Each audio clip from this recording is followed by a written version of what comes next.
Lu yang bener kalau ngemerain. Kenapa Pak Alam lebih memilih jadi seniman dibanding jadi dosen? Kalau di frame ya, air mata itu bukan satu-satunya penyampai bahwa dia sedih. Aktor itu nggak pura-pura bro, dia berdarah-darah harus masuk di karakter itu. Berarti seharusnya Insto tuh nggak ada di lokasi syuting. Insto apa itu maksudnya? Setelah kemarin kita ngobrol-ngobrol sama dosen kita tuh mengenai gimana sih cara masuk industri film, terus bergelut di industri film khususnya di ranah pendidikan gitu ya, teman-teman yang masih kuliah mengambil jurusan film gitu khususnya atau audio visual lainnya. Nah, sekarang kita bakalan ke ranah di keaktoran gitu ya. Di seni drama. Iya nggak? Kita udah sama Pak Alam di Astaga. ini luar biasa. Pak Alam kita ketemu pertama kali tuh di mana sih? Di project Poekatilu Lebaran. Poekatilu Lebaran Itu itu TA project siapa ya? siapa? Tahu? Nggak tahu ya. Males di nol. Lama lagi. Oke. Syutingnya ini jauh-jauh lagi ya. Iya lumayan itu. Mantap gitu ya. Di situ Pak Alam sebagai apa sih? Aku lupa ya itu pokoknya sebagai bapak-bapak lah. Sebagai bapak-bapak ya, yang waktu itu karena Pak Alam ini terlihat sangat muda, jadi di make up gitu ya. Jadi dibuat lebih tua. Padahal aku kan memang masih muda. Nah Pak Alam ini kan ini ya, Tet. Pak Alam ini kan sebenarnya sebelum masuk ke seni drama gitu ya, di keaktoran gitu, main film gitu, main iklan gitu ya. Pak Alam ini kan awalnya bermusik gitu ya. Ya, bermusik. Bermusik. Nah kalau bermusik dari kapan Pak Alam? Ya kalau bermusik sih dari kecil juga udah bermusik ya. Udah bermusik, udah dengerin musik. Udah dengerin sih. Tapi kalau azan nih kita. Ada dulu nggak sih guys? Nah Pak Alam, kita sekarang sebenarnya pengen tahu sih kan Pak Alam nih punya basis yang sebelum ke seni drama nih di bermusik dulu gitu ya. Nah apa sih yang memutuskan gitu buat terjun ke acting gitu? Ya sebetulnya masuk ke dunia acting ingin memperdalam ini aja sih drama-drama dalam kehidupan yang real. Oh jadi sebenarnya merealisasikan gitu ya? Enggak. Ya memang banyak hal yang pada akhirnya mempengaruhi proses eksistensi aja ya. Dalam konteks karena punya basic lain gitu. Gimana pada akhirnya aku pun sebelum terjun ke dunia musik solo karir begitu gitu, memang punya hal kejaran lain gitu yang dalam hal ini mau nggak mau aku harus terjun juga di musik, terjun juga di area komunikasi visual barangkali begitu ya. Iya. Dan ya mau nggak mau basah kuyup hari ini tuh kalau aku tarik ulur ke roots awalnya ya harapannya akses informasi bahkan akses pengetahuan itu tidak terputus pada titik-titik yang sudah klasik gitu ya kayak oh ya ilmu pengetahuan itu hanya bisa dibaca melalui karya ilmiah, melalui karya tulis gitu. Padahal kan karya seni pun juga punya banyak value yang barangkali bisa lebih mudah diakses. Setuju. Tapi apakah si film ini gitu ya, di audiovisual ini jadi tujuan atau cita-cita awalnya gitu? Awalnya ingin belajar aja, ingin belajar kayak gini. Tiba-tiba kita sering dengar orang-orang nyanyi Iwan Fals misalkan ya. Galang rambu anarki ya anakku. Oh ini dia menceritakan tentang rasa rindu pada anak gitu yang tidak bisa terungkap pun tentang aktivitasnya gitu. Nah terlepas dari lirik itu punya value yang nyampe juga ke lintas generasi. Kenapa ya kok ilmu pengetahuan ini tidak juga ilmu pengetahuan yang kita pelajari di kelas gitu. Tidak juga sesederhana dan semudah itu gitu diterima dan bahkan banyak yang masuk ke alam bawah sadar anggap begitu ya. Banyak musik-musik yang mempengaruhi jalan hidup seseorang gitu. Nah, kenapa sih ilmu pengetahuan yang diajarkan oleh para pendidik di kelas tidak banyak dibuat seperti itu gitu. Tidak demikian gitu ya? Iya, karena kebetulan aku punya intensitas tinggi di area pendidikan. Aku ngajarnya ya ngajar manajemen pendidikan.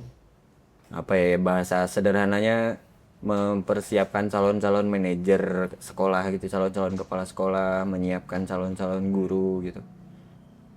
Sedangkan dunia hari ini, jangankan kita orang dewasa ya, anak-anak TK sekalipun sudah punya bekal dunianya, Benar. sudah ada di tangan gitu.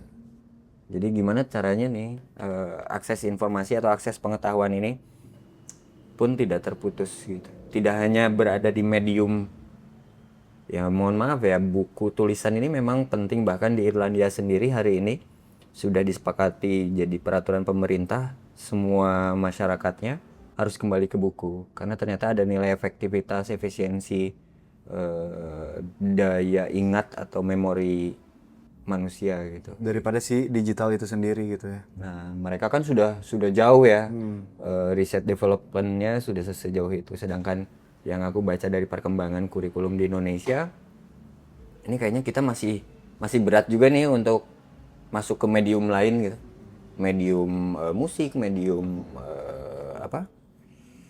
film atau visual gitu. Audiovisual gitu ya. Itu sih yang memberangkatkan aku pada akhirnya. Oke, aku harus belajar nih dari mulai praproduksi sampai post produksi. Gimana caranya value ini bisa nyampe jadi pengetahuan yang bisa diakses mudah. Jadi sebetulnya mediumnya mah sebenarnya nyarinya di mana aja gitu ya. Yes. Cuman Yes. yang tersedia yang ada sekarang yang ada di hadapan mata gitu ya di Betul. film, di audiovisual gitu ya. Tapi pertama kali yang nge-trigger atau yang menjembatani ke acting siapa, Pal?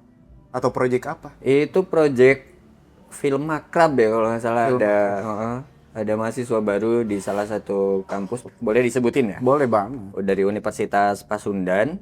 Itu ada film makrab, semester 4 berarti dia ada proses makrab. Di situ mulai membaca naskah, skrip ya. Oh gini ya jadi aktor. Nah tiba-tiba itu long take juga kan, hampir berapa menit tuh, lebih dari 20 menit long take. Ya itu sih mulai pada akhirnya meyakini, oh iya ya memang visual ini punya peran penting juga untuk medium informasi, medium pengetahuan ini nyampe ke banyak Halayak orang, gitu ke halayak gitu, tidak terbatas ruang kelas gitu. Yang ngebedain kan dulu tuh bermusik di panggung gitu ya. Oke. Live gitu langsung gitu. Sedangkan kita tuh ngejahit gitu ya. Betul. Film tuh ngejahit gitu dari Ya. A sampai Z-nya gitu. Apa ada yang terasa sama atau justru jadi wahana baru, Pal? Iya, ini wahana baru. Yang membedakan barangkali hanya di urusan metodenya aja kali ya. Kalau ibaratnya kalau aku coba bandingkan saat di kelas misalkan jadi dosen, penelitianku barangkali terikat dengan aturan atau metodologi yang diamini oleh semua dosen ya. Bagaimana pada akhirnya menjadi karya ilmiah. Nah, kalau ketika turun di seni, mau itu musik ataupun film, ya akhirnya sama-sama menggunakan area-area penelitian walaupun metodologinya beda gitu.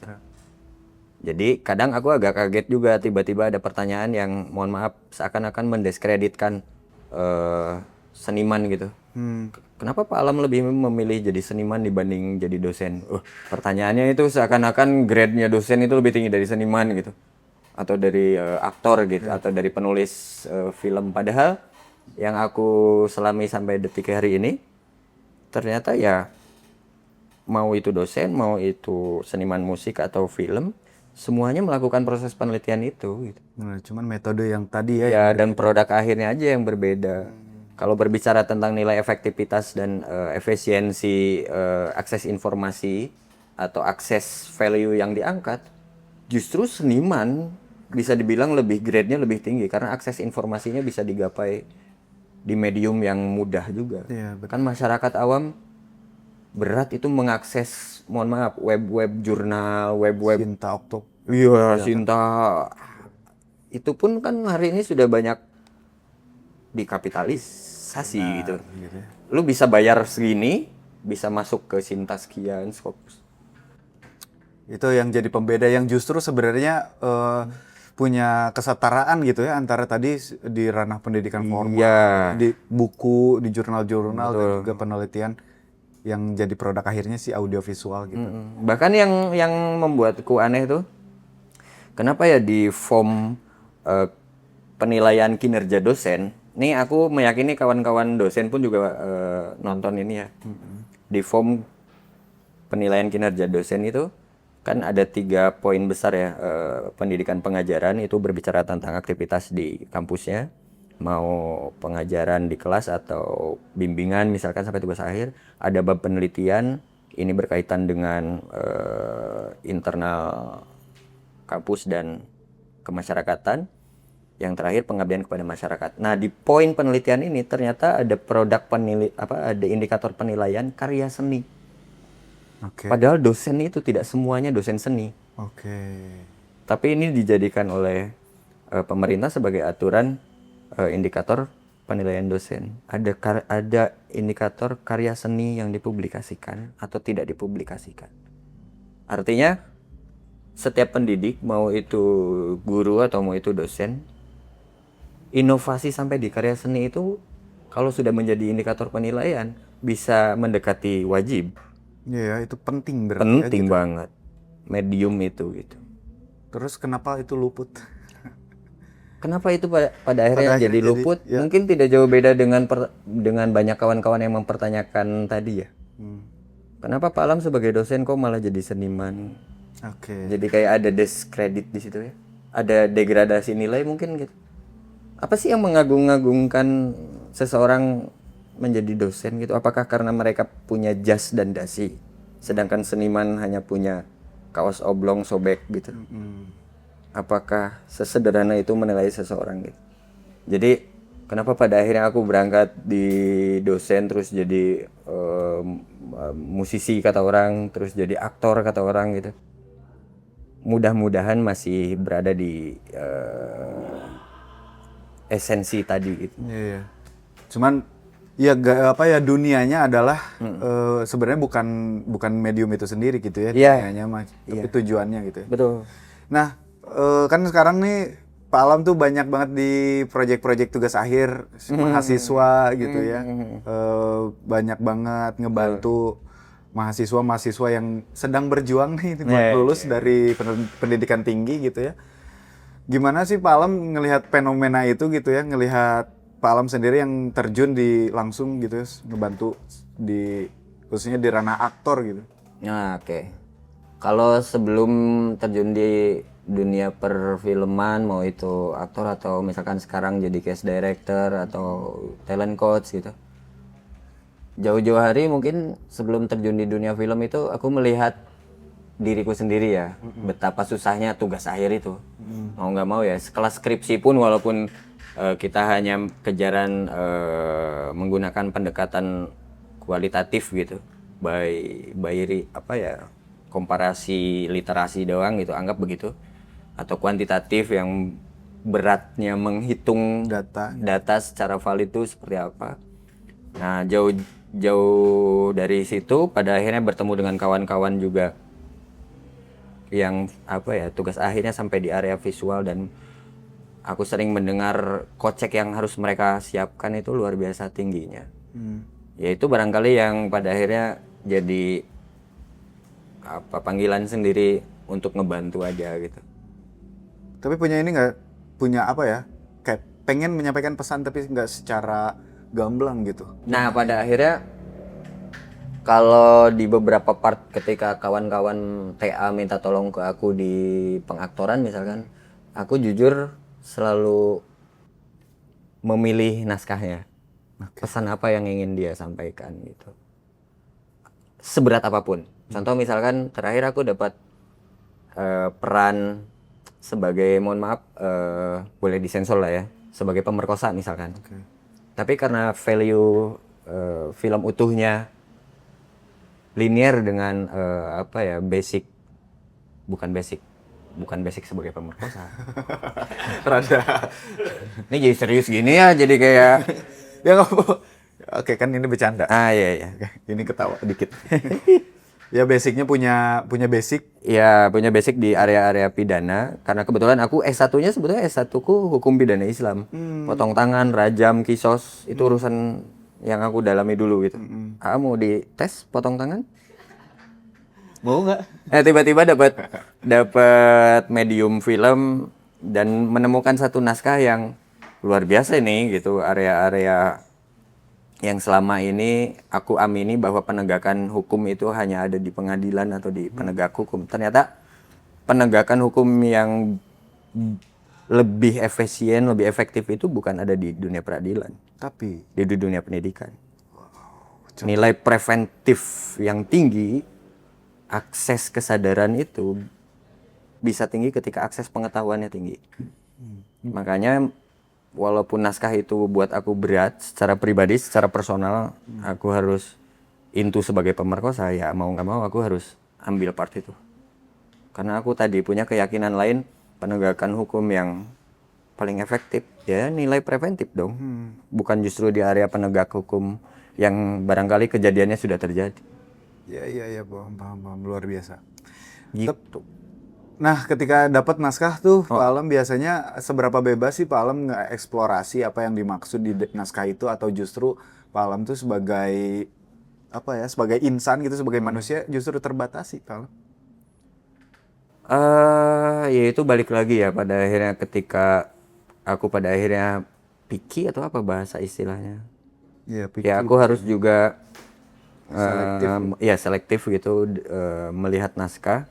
Kan kadang kawan-kawan tugas akhir dengan indikator penilaian sinematografinya, dengan penilaian naskahnya misalkan begitu kan. Pada akhirnya kawan-kawan juga sering aku ajak untuk brainstorm bareng, sharing bareng, terlepas mereka pun juga sudah punya banyak insight dari dosen pembimbingnya. Kadang aku pun juga mencoba membuka obrolan itu untuk mendapatkan insight dari pemilik tugas akhir. Aku cari bridging di mana nih biar sama-sama kita punya value. Biar ketemu di tengah. Ya, part-part itu. Jadi kalau ditanya seberapa bebas masuk di area itu, ya jujur aku pun harus membatasi diri karena kawan-kawan tidak hanya dinilai di satu faktor ya. Betul. Kalau TA, karena kadang dosen kan, dosen pembimbing kadang ada yang pernah tuh, Pak sebetulnya ini naskahnya nggak dilirik-lirik banget Pak, tapi dari sinematografinya aja. Ada itu part-part itu. Iya. Oh, kayak kenal tuh. Gak kenal tuh film mana ya. Tapi pernah nerima film yang sebenarnya nggak mau mainin itu nggak? Ya termasuk Yang yang tadi misalkan aku harus berperan sebagai pemerkosa tadi, ya jujur berat ya. Bahkan aku ngobrol sama pemilik TA-nya itu, apalagi dengan sorry ya, nilai kontrak dalam artian bukan konversi rupiah. Kawan-kawan yang aku baca hari ini tugas akhir barangkali masih berat juga di indikator penilaian kontrak. Sampai pada akhirnya kejadian banyak hal. Kayak tiba-tiba ada aktor yang tanda kutip sempat rame karena melakukan hal-hal senonoh dan sebagainya gitu. Barangkali ini masuk di area-area produserial yang di kampus nampaknya ini harus diperketat juga. Pengetahuan bahkan indikator penilaian itu. Dalam konteks kontrak, misalkan begini, tidak sedikit kontrak film walaupun tugas akhir itu hanya sebatas administrasi gitu. administrasi formalitas dan itu selesai saat syuting itu selesai. Padahal seumur hidup film itu masih ada, kontrak aktor itu masih harus terikat. Iya. Artinya konversinya pun tidak bisa disamakan dengan konversi buruh harian. Kalau saran aku ya. Iya. Sehingga ya wajar ketika terjadi ada aktor yang sudah masuk di film, filmnya udah selesai, tiba-tiba dia melakukan hal yang jauh dari kesepakatan gitu. Misalkan aku sebagai pemerkosa di film ini, tiba-tiba di kemudian hari aku terlibat kasus itu, misalkan. Otomatis film ini pun juga akan terpengaruhi kan. Nah jadi barangkali part tadi ya yang lumayan ada banyak hal yang ya namanya juga tugas akhir ya. Ada banyak hal yang di kemudian hari bisa kita ambil poin positifnya gitu. Benar. Urusan produserial, urusan kontrak, part-part itu. Ya, tadi setuju sih gitu ya di beberapa part gitu ya.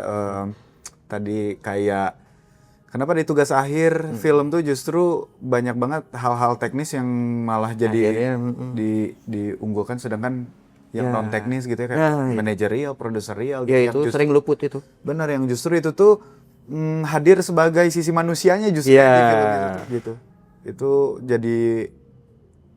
jadi memakan banyak korban gitu ya istilahnya gitu. Luar biasa tah. Pak Alam sekarang mungkin lagi gegarap apa? Iya Lagi sebetulnya, cut-cut? sebetulnya target dari bulan ini tuh aku udah harus fokus di area musik karena mau nggak mau albumku juga agak terbengkalai ya. Akhirnya aku tidak bisa menghindari ngebantu kawan Jogja Film Academy karena jauh-jauh hari sebelum pada akhirnya berkenalan dengan naskahnya Jogja Film Academy ini, aku pun juga punya intensitas campaigns di area konservasi, di area hutan gitu. Ya, dan alhamdulillah itu tiba-tiba dapat energi positif dari Jogja Film Academy gitu. Yang selama ini kawan-kawan barangkali yang nonton aktivis lingkungan berat banget itu. Iya. Kita melawan kebijakan pemerintah dalam konteks konservasi gitu. Tiba-tiba ada perhatian khusus dari kawan-kawan muda untuk masuk menjadi aktivis baru gitu. Dengan medium film fiksi. Dan ini jangkauannya yang aku lihat menjadi lebih luas. Artinya ketika kita bikin produk seni tidak bertemu dengan seniman lagi gitu. Iya. Tapi bisa diakses oleh banyak lapisan masyarakat dan itu sangat penting. Akhirnya aku mau nggak mau tidak bisa menolak ngebantu mereka. Aku pun pada akhirnya menyepakati dengan kawan-kawan tugas akhir itu biar tidak subjektif. Aku lebih memilih untuk tidak berperan jadi aktor di sana. Ayo, apa yang bisa aku bantu? Akhirnya aku membantu mereka di cast director gitu. Nyiapin 50 lebih aktor gitu untuk di film itu dan energinya luar biasa. Banyak aktor-aktor yang sudah punya nama ya yang dengan sukarela mau bantu gitu. Alhamdulillah. Karena tujuan tadi ya. Karena value tadi. Si apa? Bener juga sih gitu. Jadi kalau misalkan mungkin sekedar berita atau gembar-gembar sosial media kan Yap. orang nge-skip gitu ya. Iya. Tanpa ada medium lain, tanpa ada jembatan lain gitu Betul. buat sekarang punya alasan gitu ya nonton film itu. Ya. Luar biasa. Nih dari balik lagi kita nih selalu balik lagi ke Pak Alam yang karena aku kenal Pak Alam tuh nyanyi gitu ya dengan aksi panggungnya gitu ya Pak Alam. Emang pernah nonton gue? Belum. Secara digital canggih sekarang mah. Iya benar. Sekarang canggih. Itu rada malu sebenarnya pasti. Emang pernah nonton Pak Alam sih? Pernah gigitaran Pak Alam pas lagi syuting ya. Oh iya. Itu juga kan panggung.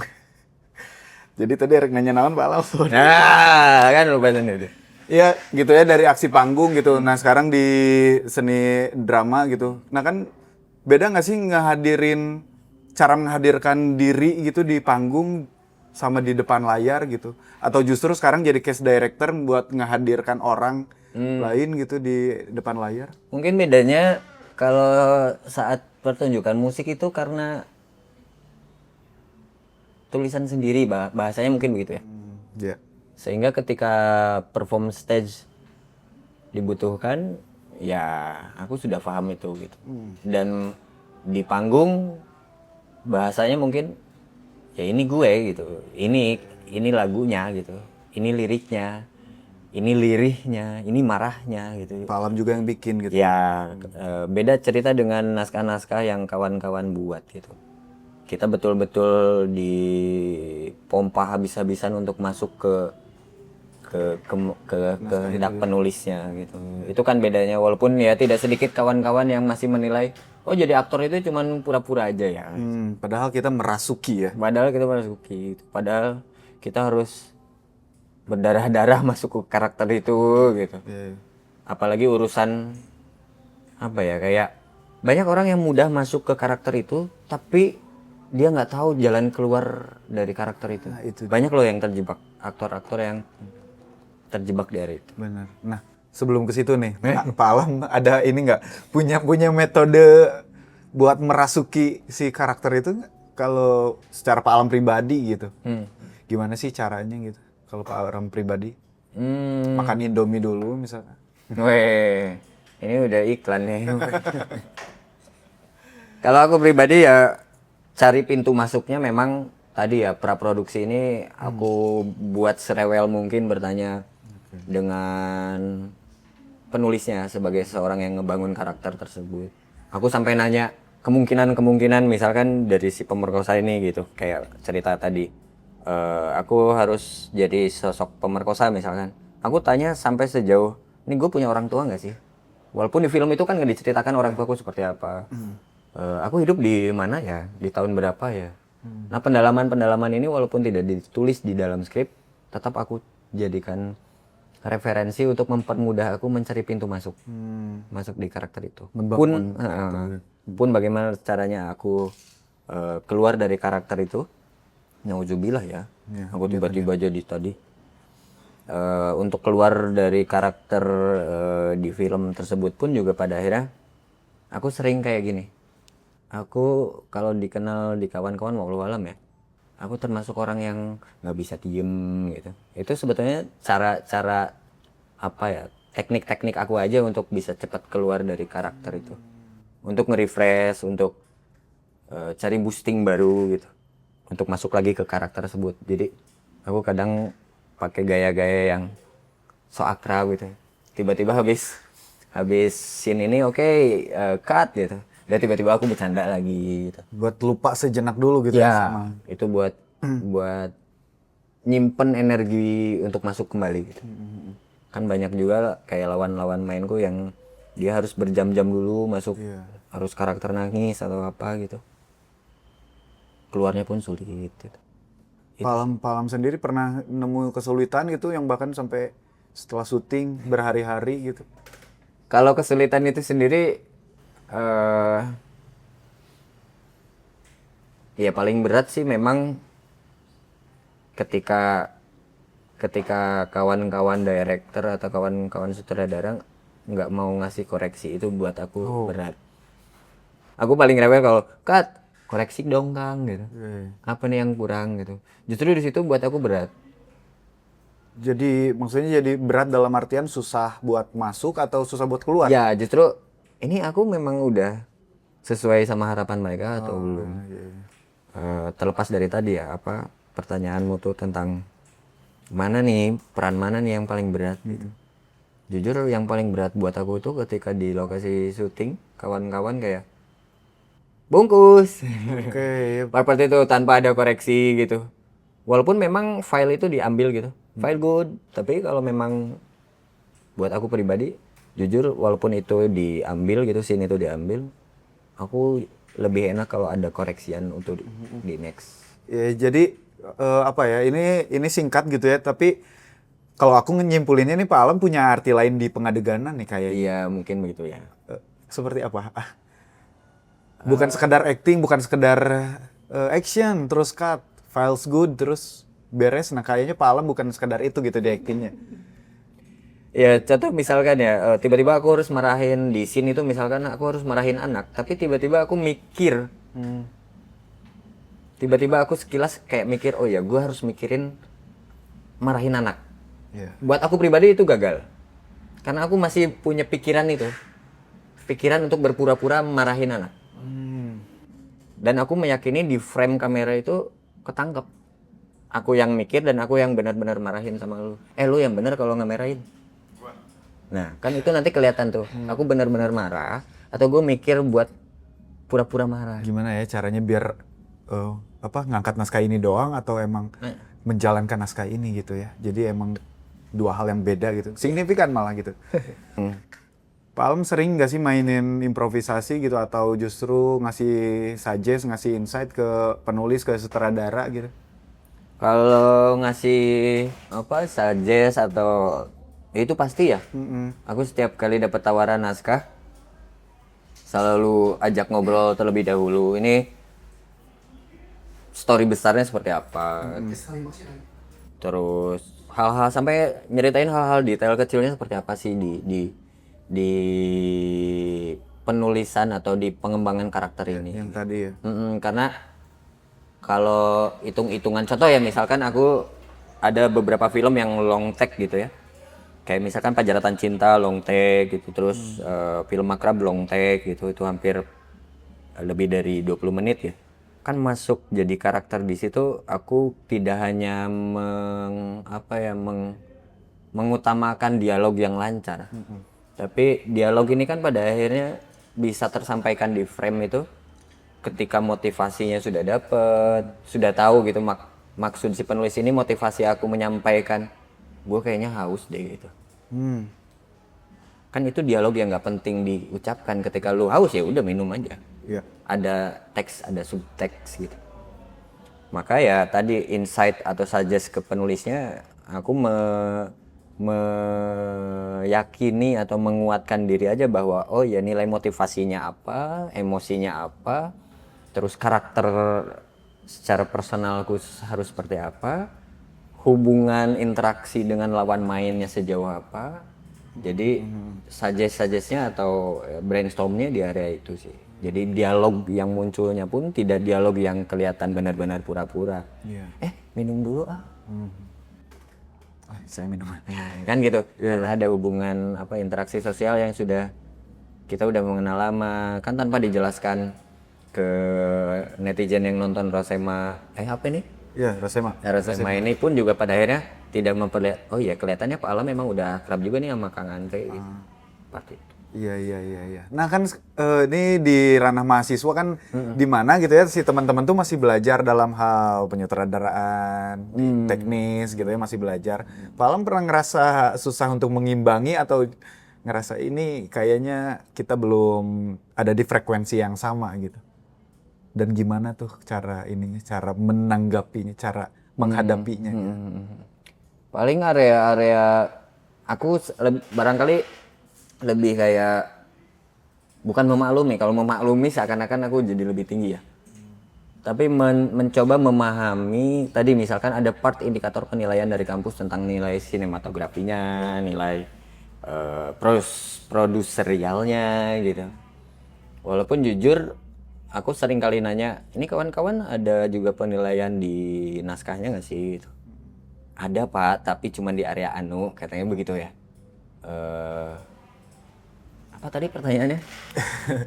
jadi Pak Alam tuh pernah kayak misalkan memang kan si ngopi dulu. Iya, apa? Jadi kan memang nih teman-teman yang TA nih yang mana gitu meskipun udah semester akhir gitu ya, nggak sedikit juga gitu yang memang masih meraba-raba atau bahkan pertama kali jadi sutradara misalkan, pertama kali megang kamera misalkan gitu ya. Nah, Pak Alam pernah susah untuk mengimbangi gitu nggak sih? Pernah ngerasa pertanyaannya itu ya. Frekuensi yang beda misalkan? Kan gua, aduh, nggak apa-apa. Sorry netizen. Nggak apa-apa. Blacklist aja aku, Ini baru kopi pertama, harus 3 kopi. Ya intinya itulah, aku mencoba memahami di kacamata yang lain ya. Kalau TA, kecuali kalau film-film lain yang lebih bebas gitu dari indikator penilaian, apakah ada kejaran mengimbangi dan sebagainya. Itu aja sih. Pada akhirnya harus lebih memahami ketika misalkan aku punya insight punya insight lain, insight alternatif lain ya aku sampaikan ketika pun tidak diterima. Ya udah, karena itu juga hak prerogatif penulis, hak prerogatif yang punya hajat gitu. Aku hanya didatangkan sebagai aktor gitu misalkan. Gitu aja. Jadi memang pada akhirnya keputusan besarnya ada di apalagi kalau gitu di ya. syuting day ya. Kalau di syuting day aku udah nggak banget terlalu banyak. Cuman paling agak gremetnya kalau Kang koreksi dong. Aman Pak Alam, bungkus. Shit man gitu. Apalagi kalau retake ya, tapi koreksian kan rada anehnya. Retake, koreksinya apa? Ini ngeblur aja sih Pak Alam. Nah, itu kan hal-hal yang Kenapa sih nggak jujur aja? Iya, iya. Pada akhirnya kan itu juga bisa ngedorong aktornya bisa lebih better di kemudian hari atau apa gitu. Itu aja sih untuk pengimbangan. Jadi sejauh ini apalagi kalau teman-teman yang mungkin emang lagi tugas akhir mah gitu ya. Ya udah gitu pada akhirnya gitu ya keputusannya ada di mereka apalagi pas di syuting Pas day. syuting day itu aku nggak mungkin intervensi di situ. Meskipun di syuting day suka ada gitu tiba-tiba keluar dari naskah nih terus Nah sutradaranya. itu aku alamin Nah, gimana tuh? di Jogja Film Academy itu. Nanti di Agustus kita screening di Balinale itu. Wih. Iya itu di scene akhir itu lucu. Tiba-tiba harus cliffhanger apa ya istilah di film tuh cliffhanger tuh. Apa? Iya ending yang harus Gantung. ngegantung dan penonton tuh harus mikir banyak gitu. Buat aku tuh kayak ini gue harus ngobrol nih sama sutradaranya gitu. Niatan lu scene ini dibuat begini tuh kenapa gitu. Sedangkan orang-orang dengan umurnya dengan pasar hari ini gitu. Ya udah kalau nggak bad ending sad ending gitu. Iya. Yang lebih komersil ya kita buat lebih sad ending gitu kan part-part itu ya. Tapi ini lebih kayak anjing ini digantung banget gitu. Terus teatrikal pula. Itu pernah halamin itu. Oh, itu tuh di luar naskah yang udah Yap, di praproduksi. yap. Aku sempat debat banyak juga sampai pada akhirnya si sutradara ternyata punya insight baru selama proses produksi di day 1, day 2, pas di day 3 itu tiba-tiba diserahkan sepenuhnya ke aktornya ini mau dibuat seperti apa, terserah. Oh, jadi dia emang diserahkan, dia nggak ngasih treatment apa gitu. Iya. Tapi maksud dan tujuannya si aktor itu tahu, Pak Alam tahu. Iya, pada akhirnya dia hanya memberikan sedikit insight seperti nanti Pak Alam, terus istri Pak Alam di film itu harus berdiri di atas akuarium. Jujur aja, ini aku jadi apa ya, jadi promosi. Karena di part itu juga dia menggunakan laguku tentang kebahagiaan yang menjelma gitu. I believe you yang itu. Bukan. Oh, bukan. Ada lagu resonansi itu tentang kebahagiaan yang menjelma di part itu sih. Itu aku alamin bagaimana pada akhirnya di syuting day harus debat panas dulu tentang part yang sebetulnya itu udah harus selesai ya praproduksi gitu. Tapi ini ya itu Baru pengalaman muncul gitu. muncul di pas syuting day. Nah, itu kan permasalahan secara ini ya, Pak Alam dengan sutradara. Kalau misalkan dengan lawan main, pada waktu itu ada lawan main nggak? Ini lucu juga treatmentnya. Jadi lawan mainku beliau anak didik Butet loh. Gitu. Wow. Siapalah yang tidak kagum sama Opah Butet ini gitu. Nah beliau punya anak didik namanya Mbak Nunung gitu. Aku kepoin tuh kan di Instagramnya, di medsosnya. Wih, anak teater banget. Aku udah deg-degan lah itu. Dan ternyata treatment sutradara mempertemukan aku itu akhirnya kejadian hamin sekian jam sebelum take. Kita belum ada reading sama sekali. Reading online pun aku udah di kereta dan karena karena di situ aku punya beban karakter sebagai suami yang punya keterbatasan privasi dengan istri. Kan nggak mungkin tuh aku ngomongin bab berhubungan suami istri di kereta ada. Rada ditinggalikeun gitu. Iya gitu. Jadi ya akhirnya di reading itu hamin sekian jam. Tuh yang pas Jogja itu. Dengan Mbak Nunung. Tapi ya luar biasa. Akhirnya memang treatment itu diambil karena kebutuhan di naskah itu sih. Bagaimana pada akhirnya aku punya rasa malu nih untuk berhubungan Gap sama gitu. istri, ada gap kayak gitu. Karena si film ini menceritakan tentang ruang privasi yang tidak dimiliki oleh ekonomi menengah ke bawah. Oke. Berhasilkah Pak Alam menilai treatment itu? Iya, walaupun aku melihat di hasil filmnya, duh gue jelek banget nih aktingnya gitu. Masih banyak mikirnya gitu jujur. Walaupun pada akhirnya masuk Balinale gitu ya, tapi aku belum merasa puas. ya ini masih alam deh kayaknya, masih alam sah deh ini kayak gitu. Nah, itu kan apa ya? Itu kan teknis gitu ya. Nah, Pak Alam di dunia teknis seberapa seberapa berpengaruh gitu kayak teknis-teknis treatment, teknis-teknis tadi pendalaman karakter dengan harus kayak gini, harus kayak gitu gitu. Jujur kalau urusan teknis ya, kayak teknis dialog atau teknis ini semuanya masuk ke area pendalaman karakternya ya. Eh, Ketika si penulis dia menyusun detailing karakter, mungkin itu akan lebih mempermudah aktornya. Sebetulnya di situ kan. Iya. Tapi ketika misalkan pengembangan karakter yang ditulisnya ini pun terbatas, akhirnya ya berat juga untuk aku masuk di peran itu gitu. Kalau aku lebih di situ sih. Pernah ini nggak pernah ngebohongin sutradara nggak dalam artian gini nih, sutradara tuh sebenarnya minta Pak Alam tuh kayak tadi misalkan jangan dulu komunikasi sama lawan main gitu. Oke. Yang justru menurut Pak Alam sendiri itu perlu sedikit misalkan 10%-nya gitu. Itu kejadian. Aku akhirnya DM duluan tuh Mbak Nunung. Karena malam sebelum syuting beliau itu masih harus pertunjukan di Jogjanya. Aku DM duluan, Mbak, aku pengen nonton. Aku udah nyampe Jogja kan. Aku pengen nonton. Padahal niatannya pengen kenalan lebih jauh gitu. Iya. Tapi ternyata jadwalnya padat, akhirnya kita nggak bertemu. Itu sempat ada trik lain gitu, aku pengen ngobrol duluan nih sama lawan mainku gitu. Nah, kalau buat aktor-aktor baru nih, Pak Alam, bukan aktor-aktor baru atau ya, kayak orang yang mungkin sekarang mulai terjun juga sama dunia film gitu dari anak-anak muda, kalangan-kalangan muda, mungkin ada yang pengen disampaikan? Kalau dari pengalaman aku ya, aku kan memang nggak teater, aku memang nggak sekolah teater juga. Kalau dari pengalaman aku ketika pada akhirnya harus memerankan satu karakter, aku meyakini ini juga jalan yang keliru sih. Karena kalau aku lihat hasil-hasil filmnya, kok gue masih alamsah ya, bukan peran ini gitu. Karena aku masih membatasi diri di area-area yang tadi aja. Apa nih motivasi aku, apa nih emosi aku di film itu gitu. Karakter pribadi aku seperti apa, terus hubungan sosialku dengan lawan main, hubungan sosialku dengan environment yang dibangun di artistik seperti apa gitu. Itu aja sih yang harus kita perjelas ya ke sutradara, ke penulis naskah, sehingga dialog yang keluar, karakter komunikasi yang keluar, bahasa tubuh yang keluar, itu betul-betul sesuai dengan gambaran tadi.